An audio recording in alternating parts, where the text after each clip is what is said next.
Why did no one answer her call? The radio hissed in her ear, a storm of static and broken voices. Orders clashed, men shouted, someone coughed blood into the mic. And through it all, smoke. It wrapped around her like a second skin, choking, stinging, heavy. She could barely see the outlines of her own hands, yet her voice, hoarse, cracking, rose higher than the chaos that tried to silence her. "Hold your line, do you hear me? Hold your damn line." No one responded. For a moment she felt the silence more than the fire. Silence had weight. It pressed against her ribs, heavier than the body armor strapped across her chest. In that silence she thought of home. A kitchen window cracked open on a summer night. Her mother humming, folding laundry. Her father's boots on the porch. That memory, so fragile, so normal, cut sharper than shrapnel. She blinked hard, pushing it back. The ground trembled beneath her boots. Somewhere close, metal screamed against concrete. She adjusted her rifle, hands shaking only for a second before training steadied them. She had been taught to breathe, to count, to press finger against trigger with patience, not anger. But tonight patience was a luxury. She took in the chaos. Burning vehicles, walls torn open like paper, bodies moving through smoke like half-formed shadows. Some friend, some foe, some she couldn't tell. Her unit was scattered and command was broken. But she knew one thing: the mission wasn't over. Not for her. She crouched behind the wreckage of an overturned truck, her breath catching on the thick soot. The crackle of fire fought with the hiss of the radio. In the blur, a voice finally came through. "You there? Repeat, need position." It was Ramos. Young, nervous, with that voice that always carried too much hope for a place like this. He was alive. She let out a breath she hadn't realized she was holding. "I'm here," she rasped. "Sector 7, I've got eyes on the east approach." A pause, then, "Copy that, you're not alone." Not alone. She wanted to believe it. But she hadn't told them everything. Not yet. Not why she had volunteered for this mission. Not the letter folded in her breast pocket, the one she had carried for 6 months without opening. The one she wasn't sure she deserved to read. The firefight thickened. Tracer rounds sliced red into the smoke. She leaned into her scope. A figure darted through the haze, rifle raised, boots pounding broken ground. She exhaled slow, the way she had been taught. The world narrowed to one line of sight, one pull of a trigger. And then hesitation. Because the silhouette in her crosshairs wasn't just an enemy. It was a boy, 18 maybe, clothes too big, movements untrained. His hands shook the way hers had when she was his age. She saw him trip, scramble, clutch his weapon like it was a lifeline, and suddenly her finger froze. Smoke filled her lungs again and she almost choked on the memory of another boy. Her brother. His laugh in the barn back home, his letters from boot camp, his silence when he didn't come back. The shot rang out anyway, not hers. The boy dropped before she could decide. Her stomach knotted, her jaw clenched. She lowered the scope, refusing to see where the bullet had landed. Somewhere in the smoke, Ramos's voice shouted over the comms, but she barely heard. Her pulse was louder. For the first time that night, she wondered if she had the strength to finish this mission. Not because of fear, but because of the part of her that still cared. What made her hesitate? Why, in the middle of smoke and fire, did her finger freeze on the trigger? She had pulled it countless times before, against men who wanted her dead, against those who left no doubt. But this boy, something inside her recoiled, and that pause was enough to carve a new kind of wound into her chest. "Eyes sharp, Bravo 3, the voice of command finally broke through the radio, a captain, distant, mechanical. "Hold Sector 7, reinforcements en route, do not break line." Orders, clean and clipped, as if the world hadn't just splintered, as if she hadn't just seen her brother's ghost in the body of an enemy. Her jaw tightened. She wiped grit from her eyes with the back of her glove and forced her breathing into rhythm. She needed to stay sharp, needed to sound unshaken. "Sector 7 holding," she replied, voice steady even though her insides quivered. "But I'm low on ammo." "Copy, resupply in 15." 15 minutes. In this chaos, 15 felt like a lifetime.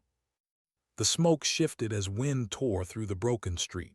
Through the haze, she spotted Ramos scrambling between rubble, his silhouette jerky, desperate.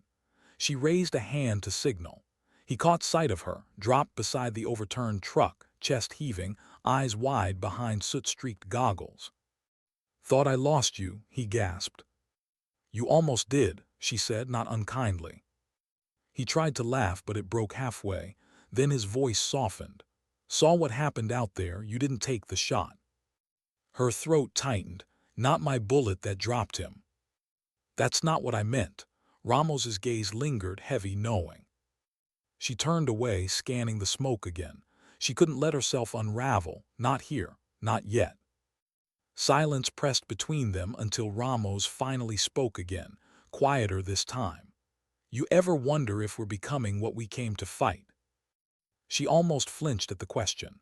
It was dangerous, the kind that could rot you from the inside if you let it grow. But in his voice, she heard no rebellion, just fear, just the fragile honesty of a soldier too young to hide his humanity. "Yes," she whispered, and that was all. The ground trembled again, closer this time. A thundering rumble rolled through the ruined buildings.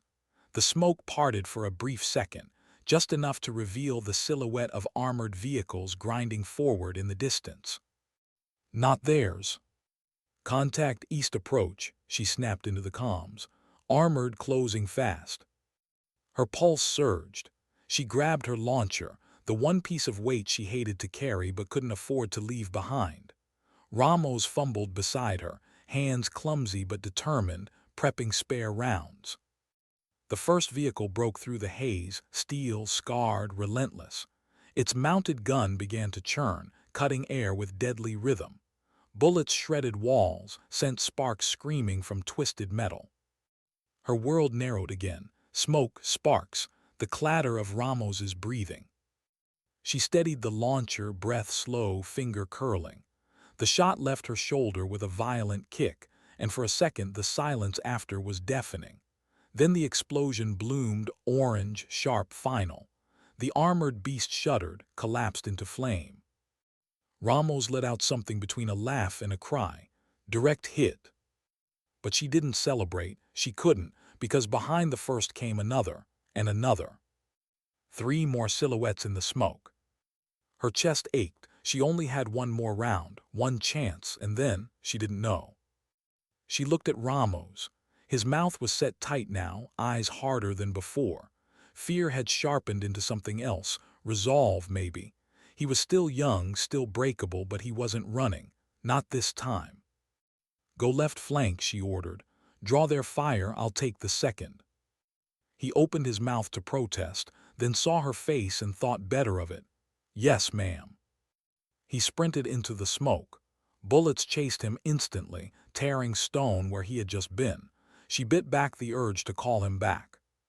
Instead, she lifted the launcher again, sighted the second vehicle. Her vision blurred with sweat and ash. Her heart hammered. One chance. The trigger pulled. The missile screamed, slicing through the chaos. It struck dead center. Another eruption. Another beast swallowed in fire. But she was empty now. The last 2 rolled forward, relentless, unstoppable. Her comm crackled. "Bravo 3, fall back, repeat fall back now." She didn't move. Couldn't. Because falling back meant leaving the civilians still hidden in the basement of that half-collapsed school just behind her. She hadn't told command about them. Not yet. Ramos's voice broke through, ragged with effort. "They'll overrun us. What do we do?" Her mind raced. Images of children huddled against walls. The sound of whispers in the dark. A woman clutching her daughter, begging her in broken English to keep them safe. She couldn't abandon them. Not again. Her jaw set. "We hold." Ramos's silence stretched long. Then finally, "Copy that." The armored guns roared again. Shards of concrete rained down. She pressed herself against the wreckage, grit biting into her skin. Her chest heaved. For a moment she felt the weight of everything. Her brother's silence, the unopened letter, the faces of strangers depending on her. And through it all, the question she couldn't escape: was she strong enough to keep choosing humanity in a place that demanded only survival? How long could courage last when the ground itself seemed to tremble beneath your boots? She braced against the wreckage, smoke stinging her eyes, listening to the grinding thunder of the two remaining armored vehicles. They weren't stopping. Not for fire, not for rubble, not for the human lives they were about to crush. Her lungs ached. Each inhale tasted of soot and blood, and still her voice rose through the calm's firm cutting. "Ramos, left side, keep them guessing. I'll cover the approach." "Copy," came his reply, steadier than before. Fear still lived in it, but it was caged now, chained to duty. She peeked through her scope. The vehicles crawled closer, massive beasts of metal tearing through broken asphalt. Soldiers flanked them, shadows moving low and fast, rifles raised. Too many, far too many. Her rifle clicked empty after 3 shots. She cursed under her breath, hand digging for a fresh mag. Only one left. One magazine. One chance to buy time. She thought of the school basement again. The civilians. The little girl with wide, terrified eyes clutching a ragged doll. The mother whispering prayers she couldn't understand. 15 lives, maybe more, and her brother's voice echoing from years ago: "You don't leave people behind, not ever." Her jaw locked. She slammed the mag in place, exhaled, and began to fire. Each shot deliberate, controlled. One shadow fell, then another. But for every one she dropped, 2 more seemed to rise from the haze. The armored gun swiveled. Sparks screamed as rounds ripped into her cover, shredding steel and concrete like paper. Dust showered down, coating her tongue with grit. "Bravo 3, this is command," the radio barked again. "You are ordered to withdraw. Repeat, withdraw immediately. Reinforcements 2 clicks out." 2 clicks too far. She hesitated, the weight of choice pressing down on her like another layer of armor. Withdraw and live, or hold and risk everything, for strangers who might not even survive if she stayed. Her finger tightened on the trigger. "Negative command," she said, her voice low, certain. "I hold." The silence that followed was heavy, then static, then nothing. They weren't going to argue, not now. Ramos's voice came through instead, rough with smoke.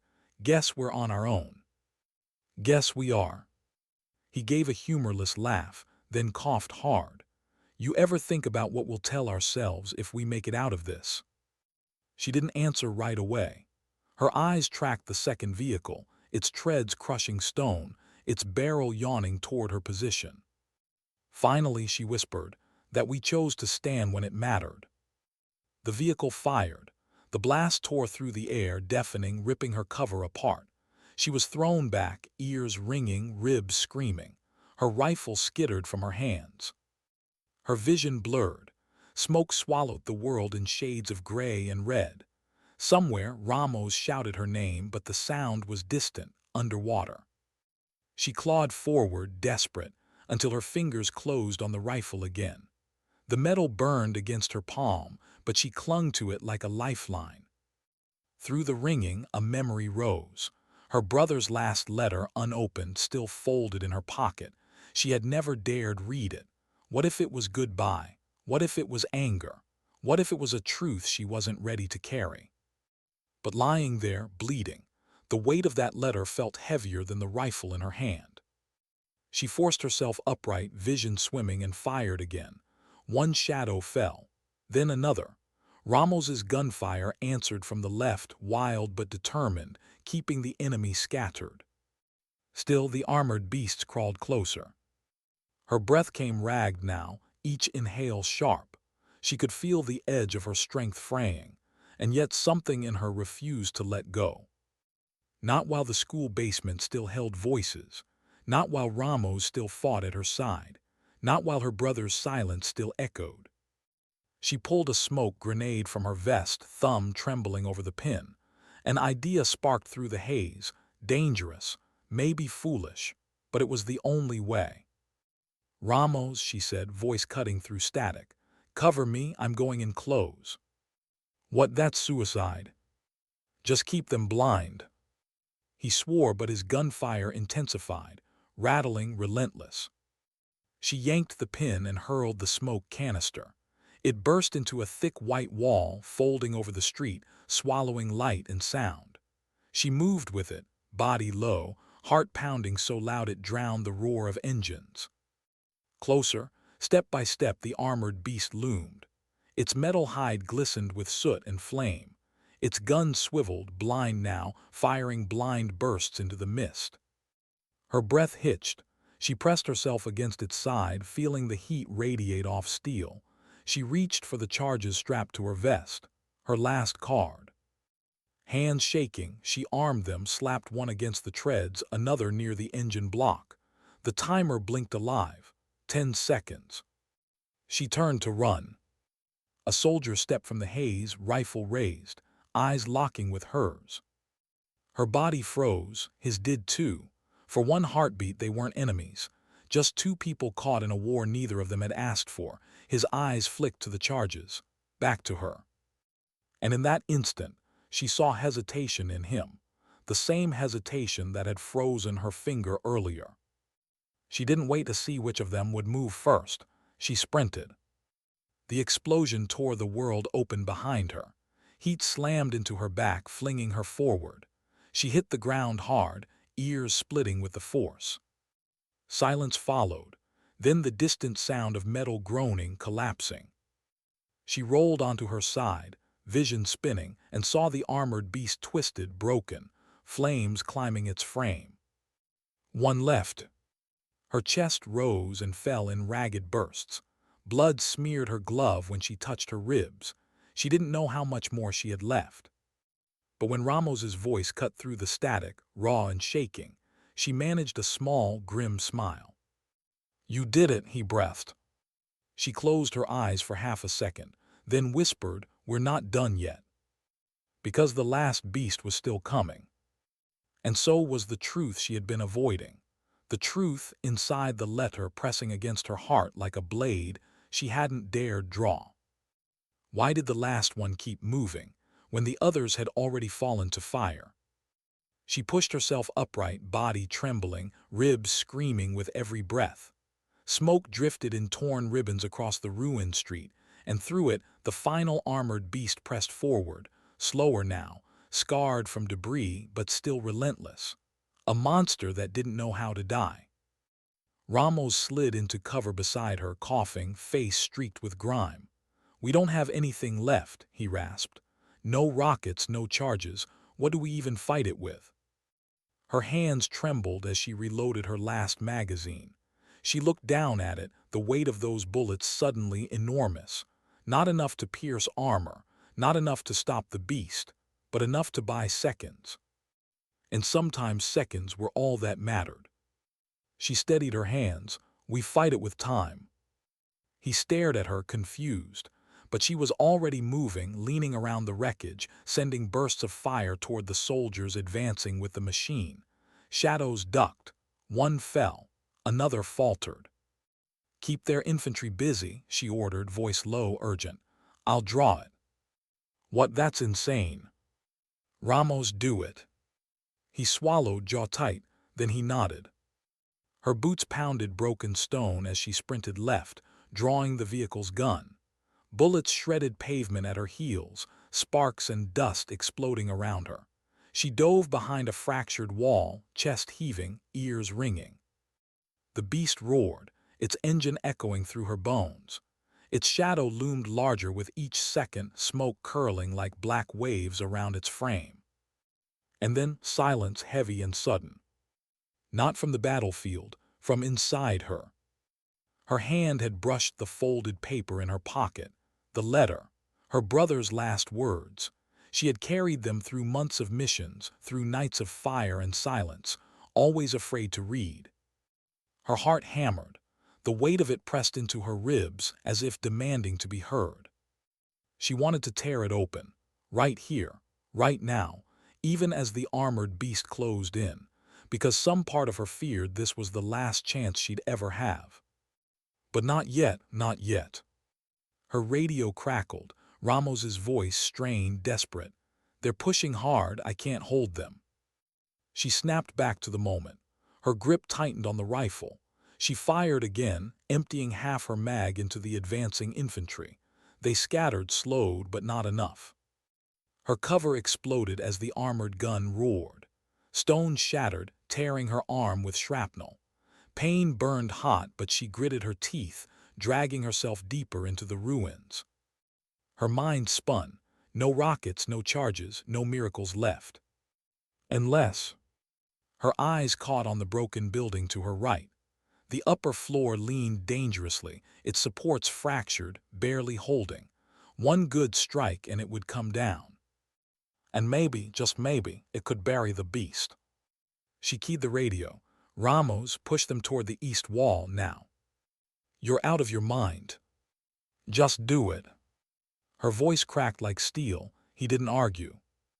Gunfire rattled again, Ramos drawing attention, pulling infantry in the direction she wanted. The armored beast followed, steady, blind in its pursuit. She climbed the broken stairs of the leaning building, every step sending tremors through the structure. Dust fell in choking clouds. Her arm throbbed, blood soaking into her sleeve, but she kept climbing. At the top, she planted herself at the window, sighted the cracked supports with shaking hands, and aimed. Her last bullet, her last chance. One shot, the wood splintered. Another, concrete groaned. The building shuddered. Below, the beast crept into place, oblivious, its gun swiveling toward Ramos. She whispered to herself, to her brother, to the silence that haunted her, "Let this mean something." She fired again. The support gave way. The building roared as it collapsed, floors folding into each other, walls cracking like thunder. Dust swallowed the street in a storm of stone and fire. She dropped flat, arms over her head, as debris rained around her. The world was nothing but crashing, tearing, screaming metal. When the dust finally settled, silence pressed heavy again. She coughed, dragging herself up, eyes burning. Through the haze she saw it, the beast, half buried beneath rubble, its treads crushed, its barrel twisted and useless. Still smoking. Still. Her rifle slipped from her hands. She stumbled down the broken stairs, lungs straining, ears ringing. Ramos emerged from the haze, face pale, eyes wide. He looked at the wreckage, then at her, disbelief in his voice. You actually did it." She didn't answer. She couldn't. Her knees gave way, and she collapsed against the wall, chest heaving. Ramos dropped beside her, hands fumbling, checking the blood seeping through her sleeve. "You're hit bad. We need evac now." She shook her head weakly. "Not yet, the civilians." He stared. "You can't even stand." "We don't leave them." Her voice was hoarse but firm. Ramos swallowed hard, then he nodded. Together, staggering, they pushed toward the half-collapsed school. The air inside was damp, thick with dust, smelling of earth and fear. Eyes stared at them from the shadows, wide, terrified, children clinging to mothers, men clutching makeshift weapons, desperate but helpless. She lowered her rifle, raising empty hands. "You're safe now. We'll get you out." A woman stepped forward, the same mother who had clutched her daughter before. Her eyes shimmered with something between fear and faith. She whispered a single word, her voice trembling. "Promise." The soldier's throat tightened. She thought of all the promises broken in this war, all the ones she had seen die with the men who made them. She forced herself to nod. "Promise." The word cut through her like glass, because she knew promises here were fragile, and yet she had to give it. Ramos began ushering people out, whispering comfort, offering his hands to trembling children. For a moment, the soldier stood back, watching him, and she realized he wasn't the boy who had first stumbled onto the battlefield anymore. Fear had carved him into something sharper, something truer. And she didn't know what she was becoming.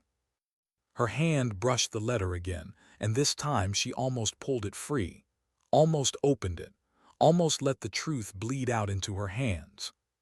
But the sound of distant engines froze her. Reinforcements, maybe theirs, maybe not. The civilians clutched each other tighter. Ramos looked to her, waiting. Her chest rose and fell, heavy, broken, but certain. "We move now," she said, "before it's too late." And for the first time, she wondered if that letter in her pocket would survive this night at all. How far could they run before the world caught up to them? The street stretched ahead in broken silence, the kind of silence that wasn't peace but aftermath. The kind of silence that always meant danger was crouching somewhere just beyond sight. She leaned against the jagged wall of a ruined shop, blood seeping through her sleeve, every breath pulling knives through her ribs. Ramos supported her weight without complaint, his arm firm around her as the line of civilians followed close behind. Children clutched their mothers, men whispered prayers, their footsteps hurried but quiet, as if sound itself might betray them. Her eyes swept every corner, every rooftop, every shadow. The smoke had thinned but hadn't lifted. It clung to the bones of the city, a reminder that the night wasn't finished with them. Ramos spoke low, close to her ear. "Command says reinforcements are near. If we cut west, we'll meet them faster." She shook her head. "West is open ground, no cover, too much risk." "We're already risking everything just moving like this," he argued, voice sharp with desperation. Her gaze flicked back to the civilians, their faces, their fear, their faith. "They wouldn't survive it," she whispered. Ramos exhaled hard but didn't argue again. He adjusted his grip on her shoulder, steadying her steps. For a moment, she saw the boy he used to be, the one with too much hope in his voice. But she also saw the soldier he was becoming, shoulders heavy with more than his own survival. The group slipped into an alley. The walls leaned in close, cracked brick and shattered glass looming above them. A dog barked somewhere in the distance. Too loud, too close. Her hand brushed the folded letter in her pocket again, an instinct she hated. Every step, every breath, it reminded her. Her brother's silence, his absence, his truth, sealed in those pages she still hadn't dared to read. What if his words accused her? What if they forgave her? What if they begged her to stop this path and it was too late? Her ribs ached, her throat tightened. She pushed the thought down and focused on the here and now. The alley opened into a courtyard littered with debris, burned-out cars, fragments of stone, the skeleton of a tree blackened by fire. The group slowed, uncertain. Her instinct screamed, too open, too quiet. She raised a hand, signaling halt. The civilians froze. Ramos's rifle came up instantly, his eyes scanning the rooftops. Then movement, a flicker of shadow on the second floor of a crumbling building. Her pulse spiked. "Down," she barked. Gunfire erupted. The courtyard exploded with sound, bullets chipping stone, ricocheting off metal, tearing into the ground at their feet. Civilians screamed, dropping, covering children with their bodies. She dragged herself behind the burned-out shell of a car, rifle snapping up. Her shoulder burned, her vision swam, but she fired anyway. One shadow fell. Another ducked. Ramos shouted, "They've got high ground, we're pinned." She scanned quickly. No way forward, no cover behind, trapped. Unless... Her eyes caught a stairwell leading up the side of the building. Dangerous, exposed, but it was the only way to break their chokehold. She keyed the radio. "Ramos, keep them busy, I'll clear the nest." "You can barely stand," he shouted back. "I can still climb." Her tone left no room for argument. She slipped from cover, bullets sparking around her, and sprinted for the stairwell. Each step up felt like a blade in her ribs. Her legs trembled, but she forced them higher, higher, until the rooftop opened above her. The enemy was there, 3 men crouched with rifles, eyes locked on the courtyard. She didn't think, she moved. Her shots cracked sharp, precise. One dropped instantly, another staggered, fell. The third spun toward her, rifle rising. Her weapon clicked empty. Time slowed, his finger curled. She dove forward, slamming into him with everything she had left. They crashed against broken concrete, his weapon skittering away.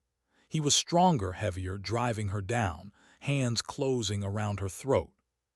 Her vision blurred, black spots danced at the edges.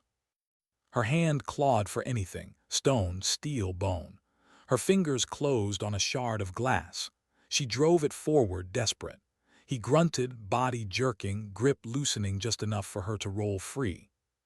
She grabbed his rifle, turned, and fired. Silence. Her chest heaved, throat raw, blood hot in her mouth. She staggered to the edge of the roof, aiming down at the courtyard. The enemy fire had faltered. Ramos had pushed forward, herding the civilians behind cover. She aimed at the last shadow still firing from a window and squeezed. The figure collapsed. The courtyard fell still, save for the soft sobs of civilians and the ragged breathing of Ramos. She lowered the rifle, every muscle trembling. She had won the rooftop, but victory didn't feel like victory. It felt like another piece of her had burned away. She descended slowly, each step a battle, until she reached the courtyard again. Ramos met her with wide eyes, relief and anger colliding in his expression. "You're going to get yourself killed," he snapped. She wiped blood from her mouth. "Better me than them." His jaw clenched. He wanted to argue, but behind them the civilians were watching, children clutching their mothers, men clinging to the hope she had promised. Ramos swallowed his words. Instead, he said softly, "We can't keep this up. You know that, right?"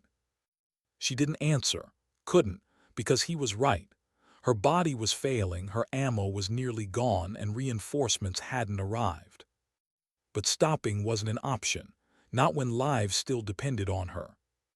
They moved again, slower now, slipping through narrow streets where the city seemed to hold its breath. Each corner felt like it could be the last. Each silence felt like it could shatter. Her hand brushed the letter once more. She wanted to tear it open, to let her brother's voice fill this emptiness, but her fingers refused. Not yet, not here.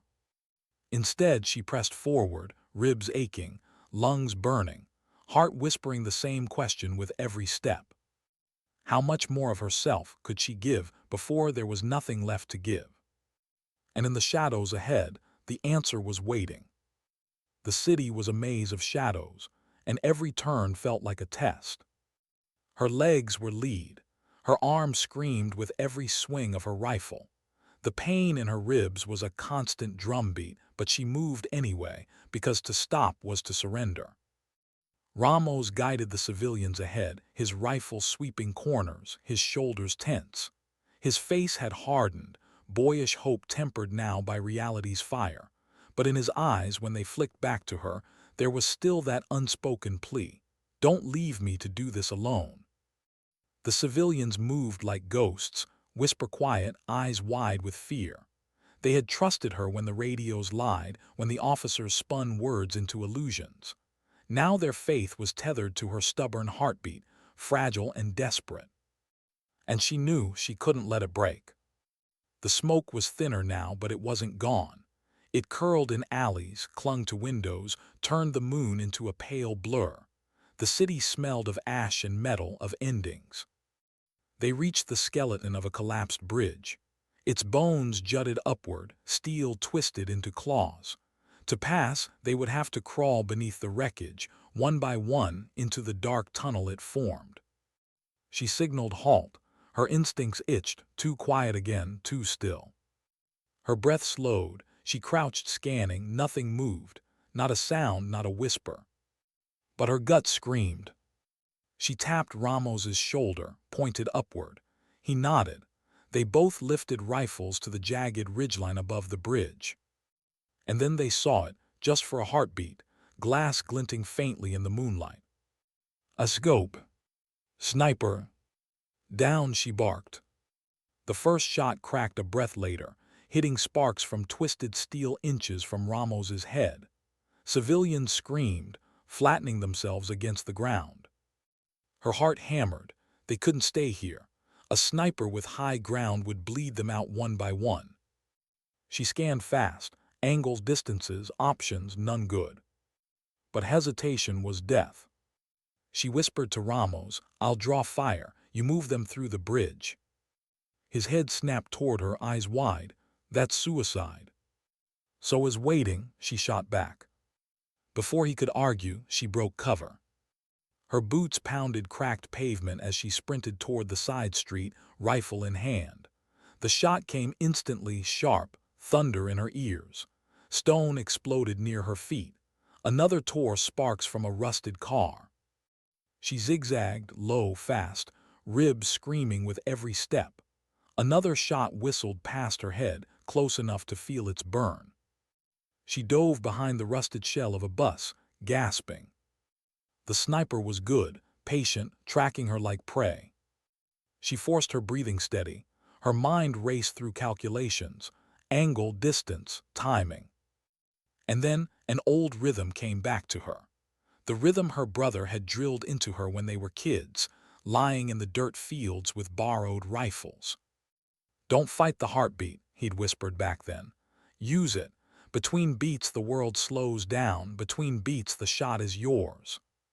Her throat tightened, his voice echoed like a ghost. She slid her rifle up through the shattered bus window, sighting along the rooftop where she'd seen the glint. Another shot cracked, this one grazing the metal inches from her head. She didn't flinch. She waited. Beat, beat, silence. She squeezed. Her shot split the night. A figure toppled from the rooftop, rifle clattering against the steel bones of the bridge. Silence followed. Her chest heaved, sweat mixed with blood down her cheek. She lowered her rifle slowly. Ramos's voice came through the radio, tight with urgency. "Sniper, down." "Clear," she rasped. She staggered back toward the bridge, every step a fight. The civilians were already crawling through, Ramos urging them forward, shielding them with his own body. When she reached him, his eyes burned. "You can't keep throwing yourself at death like this." Her voice was low, steady. "If death's chasing us, someone has to turn and face it." His jaw clenched, but he said nothing more. They pushed onward. Hours bled together. The city swallowed them in ruins and silence. They found brief shelter in an abandoned train station, its tracks twisted and useless, its walls scarred by fire.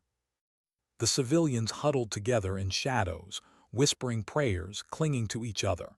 Children slept in their mothers' arms, exhaustion heavier than fear. Ramos stood guard at the entrance, eyes scanning the empty streets beyond. And she finally let herself collapse onto a broken bench. Her body screamed. Her hands shook. She pulled her pack close and reached again for the letter. The folded paper was damp now, edges worn from her touch. Her brother's handwriting bled faintly through the paper. Her fingers trembled. She wanted to tear it open. She needed his voice. But fear coiled in her chest. What if his words were condemnation?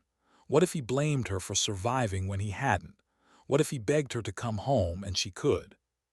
She pressed the letter to her lips, eyes closing. "Not yet," she whispered. Not while people still needed her. Her ribs throbbed. Her wounds ached. Her soul felt like it was cracking open. But she shoved the letter back into her pocket and stood. Duty before self, always. Dawn crept into the city slowly, gray light bleeding into ash-stained streets. They moved again, weaker now, every step heavy. The civilians were pale, hungry, tired beyond words. She kept them moving with whispers of promise. "Almost there. Hold on, just a little further."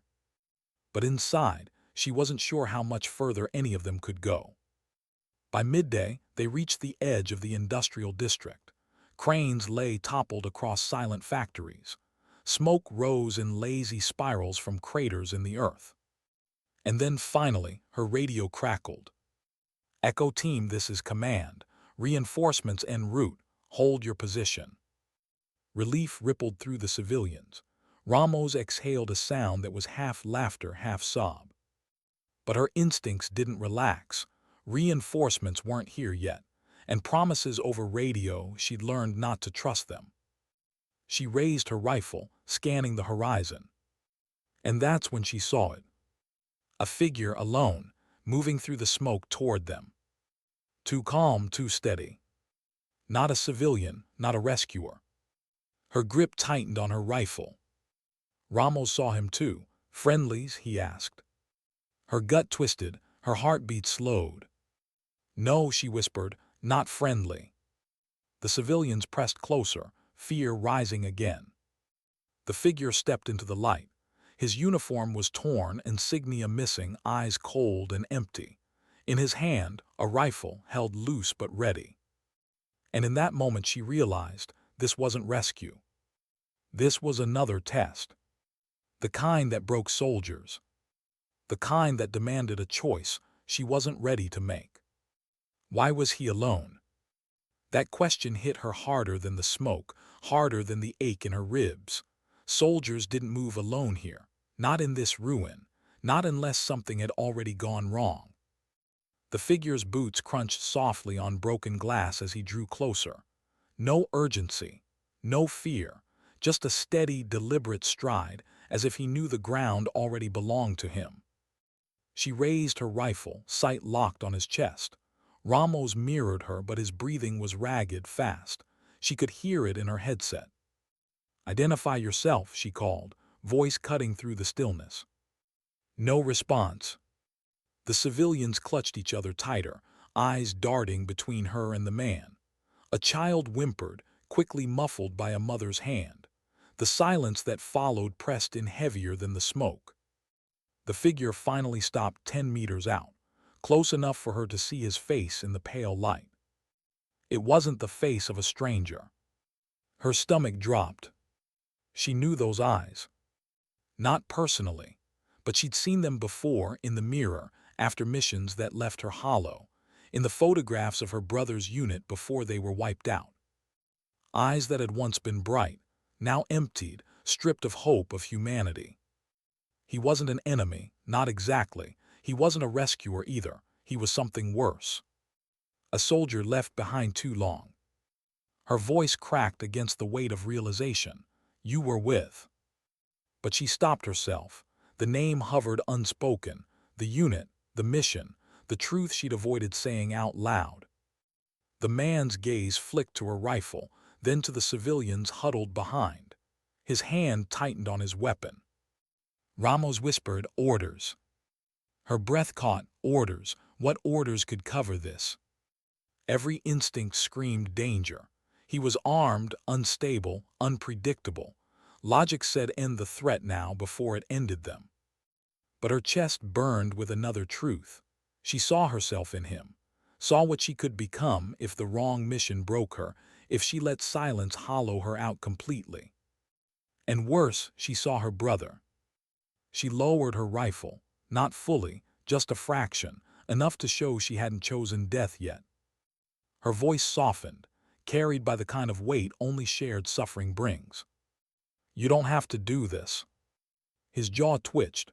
For the first time, hesitation cracked through his mask. The civilians trembled behind her. Ramos hissed, "What are you doing?" She ignored him. She took a slow step forward. Her body screamed at her for the risk, for the madness of it, but her heart pressed her onward. "You're tired," she said. "I can see it. You've been fighting ghosts, I know, because I fight them too." His rifle wavered, just slightly, enough. The silence stretched thin, ready to shatter. And then a voice cut through her earpiece, sharp and commanding. "Engage target. Do not negotiate. Repeat, engage." Command had eyes on them.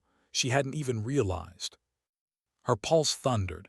They wanted her to kill him, to erase the risk, to clean the board. Her finger twitched on the trigger. But another voice rose inside her, her brother.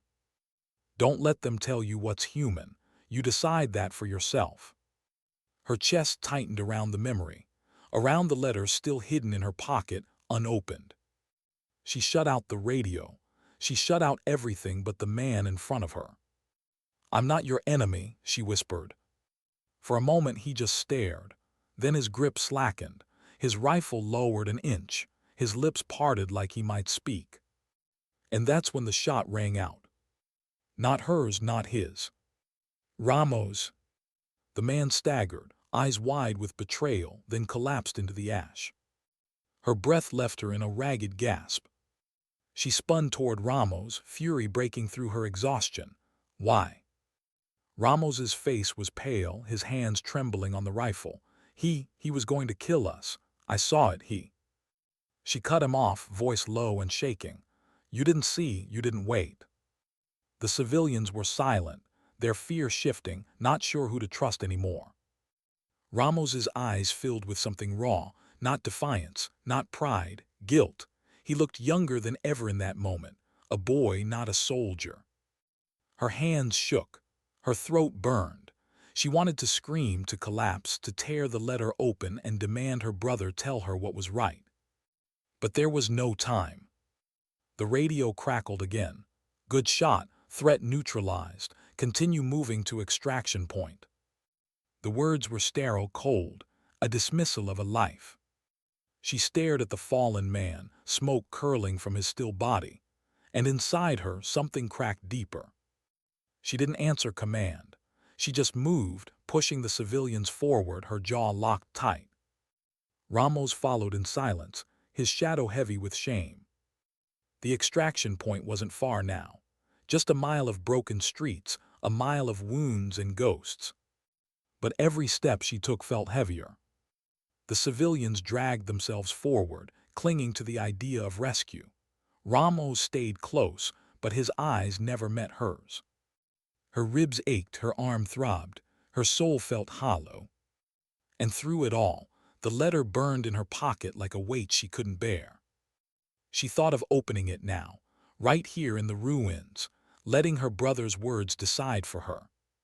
But she didn't, not yet. Because some answers had to wait until the very end. As the extraction zone came into sight, a cratered parking lot with the faint silhouette of incoming transports, her chest tightened. They had made it. Against all odds, against lies and fire and silence, they had carried these people here. But her relief was fragile. Because she knew something wasn't finished. Something waited for her in the final stretch. A choice, a truth. And she wasn't sure she was ready to face it. Why did victory feel so hollow? The transports broke the horizon, their rotors churning the smoke into restless spirals. Dust whipped across the shattered concrete, stinging her face. The civilians cried out, not in fear this time, but in relief. They pointed, clutched one another, tears streaking through ash on their cheeks. They had made it. Ramos exhaled hard beside her like he'd been holding his breath for miles. His shoulders sagged, his rifle finally lowered. But she didn't feel relief. Not yet. Her eyes stayed on the bodies they'd left behind. The boy in the scope, the sniper on the rooftop, the soldier in the smoke whose rifle fell before he could speak. Her chest burned, not from smoke, but from the weight of ghosts. The civilians surged toward the extraction zone as the transports descended, their shadows stretching long across the ruins. A ramp dropped, soldiers pouring out in clean uniforms, voices loud and certain. They moved with the precision of reinforcements untouched by chaos. "Get them aboard," one shouted. "Move, move." The civilians obeyed, clambering up the ramps, clutching children, limping on wounded legs. Relief poured from them like a flood. But she hung back. Her boots stayed rooted in the ash, her rifle heavy at her side. Because she knew it wasn't over, not inside her. Ramos noticed. "Come on," he urged, waving her forward, his voice cracked. "We did it, let's go." She shook her head slowly. "We survived," he insisted, desperation in his tone. "You can't stop now." Her gaze drifted to the horizon where the city still smoldered. The air shimmered with heat and smoke. Every ruin whispered names she couldn't say out loud. She pressed a hand to her pocket. The letter was there, damp with sweat, bent and worn, still unopened. Her brother's voice felt close, so close she almost heard him breathe. She finally pulled the letter free. Her hands trembled. The noise of transports, shouting soldiers, crying civilians, all of it faded into a muffled hum. It was just her, the ash, and the folded paper that had haunted her for months. Her eyes blurred. For so long she hadn't been ready. But now, after everything, she knew she couldn't leave this place, not truly, until she read his words. Her thumb slid beneath the fold. The paper cracked softly. She opened it. Her breath caught. The handwriting was jagged, hurried. Her brother. She saw him in every line, every stroke. The way he used to write grocery lists on the fridge. The way he scribbled messages on her notebooks when she wasn't looking. She began to read. If you're reading this, it means I didn't come home. And I'm sorry, not for myself, but for you. Because I know you'll carry my weight like it was yours to bear. But listen to me, don't, please. My life was mine. My choices were mine. Yours are yours. Her throat tightened. The paper shook in her hands. You always looked stronger than me. Maybe you were, but strength isn't carrying everything until it breaks you. It's knowing when to set something down, when to let go. I need you to live, not for me, not for anyone, for yourself. Tears blurred the words. Her knees weakened, but she stayed upright, clinging to each sentence like a lifeline. If you remember anything about me, let it be the laughter, the stupid things, the way we were kids once free. Don't remember me with guilt. Remember me with love. Promise me that. Her chest broke open. A sob tore free, raw and sharp. She pressed the letter to her lips, closing her eyes. For the first time in months, she let herself cry. Not the silent tears of exhaustion, not the choked grief of memory, but real, unguarded, human sobs that shook her shoulders and made the world blur. Ramos stood frozen, watching her. His face softened, guilt etched deep, but hope flickering faintly in his eyes. He whispered, "What did it say?" She looked at him, voice hoarse but steady. It said to live. The words hung in the air, simple, heavy, true. She folded the letter carefully, tucking it back into her pocket like something sacred. Then she straightened. The transports waited. The civilians were safe aboard. The city still smoldered, but for the first time she felt the smoke loosen in her lungs. She stepped toward the ramp. Each stride felt like a choice. Not just survival, not just duty, something more. Life. She reached the base of the ramp, turned for one last look. The city stretched out before her, ruins bathed in pale light, smoke curling skyward, silence settling heavy. She didn't salute, she didn't whisper a prayer, she just looked, and then she turned away. Because sometimes dignity doesn't speak, it simply acts. The ramp closed behind her. The transports lifted, rising above the ruins, carrying survivors, carrying ghosts. The ground fell away, shrinking beneath the roar of engines. She sat among the civilians, their faces pale but alive, their eyes filled with something fragile and unbroken. Ramos sat across from her, head bowed, his hands clenched in his lap. No one spoke. But in her chest, the letter's words echoed, "I need you to live." She inhaled slowly. The smoke was still there, but now beneath it she felt air again. Not freedom, not peace, but the beginning of something that could become both. Her eyes closed, and for the first time in a long time, silence didn't feel like a weight.